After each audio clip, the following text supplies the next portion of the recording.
In a world with constant temptation and pressure to spend, it's nearly impossible to live below your means. But what if I told you that it's not only possible, it's also a key to achieving your dreams and unlocking financial freedom and a peace of mind? Today we're diving deep into the top 10 ways to live below your means, from budgeting strategies to savvy spending habits. These tips will help you take control of your financial future and build a brighter life. Let's get into it.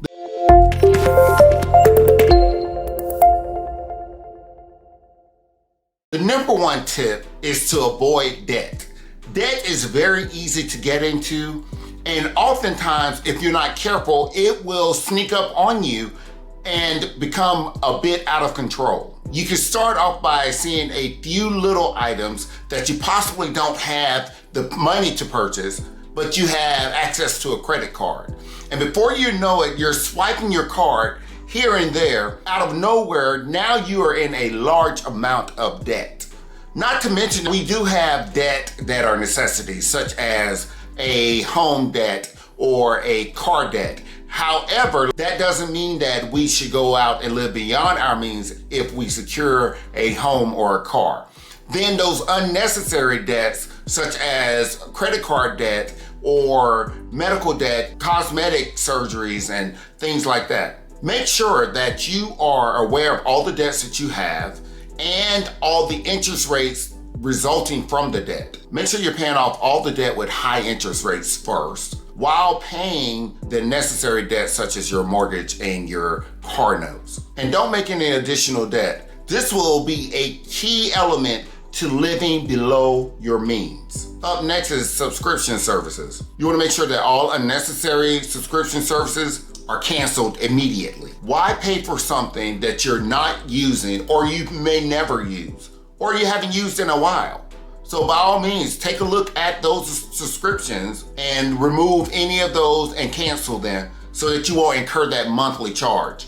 This right here is epic in terms of a quick way to identify opportunities to save your money and live below your means. Another tip, practice contentment. I know many of us don't want to, but listen guys, practice contentment because it will afford you the opportunity to have a peace of mind when everyone else is stressed out about everything that they have to pay. Because you have not been impulsive in your shopping or your spending, you can rest assured that you are living below your means by just practicing contentment, and be happy about the fact that you are improving your financial footprint so that in the future you will be far better off financially than you are today. Contentment is number one key to getting there. You want to differentiate your needs versus your wants. If you are an impulsive person and you're living your life as such, then you need to make sure that you are now putting some thought into each one of your moves as it pertains to spending your money. In order to live below your means, guys, it's going to require that you make sure that you're making good decisions as it pertains to your money. So if it is not a need, especially an immediate need, then you need to wait until another time to factor in some of those wants.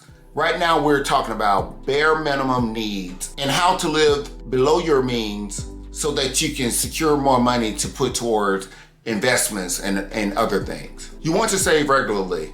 That means it's non-negotiable in terms of if you're going to save this month versus next month. Make sure that you are saving a set amount of money every month for the duration. As you begin to save that money, you can start doing things with that money, but you need to be intentional about saving money every month or every so often, however you get paid. Even if you are one of these people that are going to get a large sum of money in any form or fashion, make sure that you are not spending all of that money and that you're saving a substantial amount.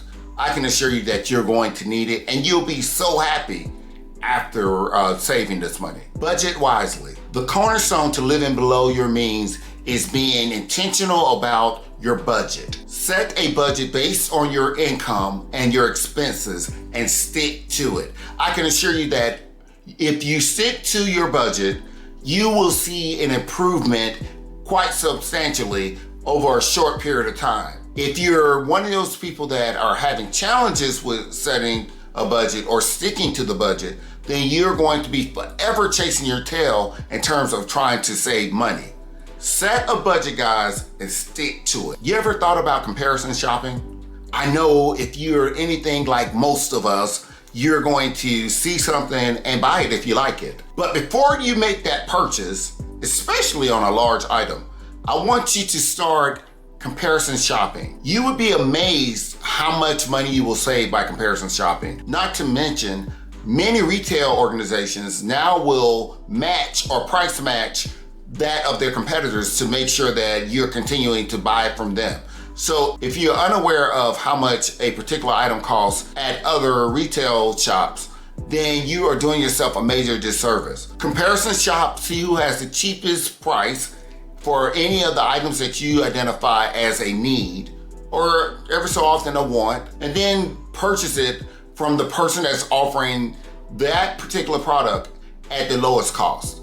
It will help you save, and before you know it, it'll become a habit.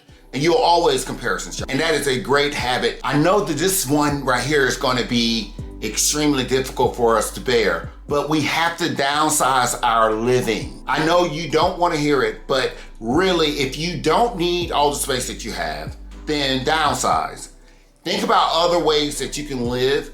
If you can live in a more affordable neighborhood, or possibly in a smaller apartment, or even in an apartment that doesn't cost quite as much, but has the same level of quality.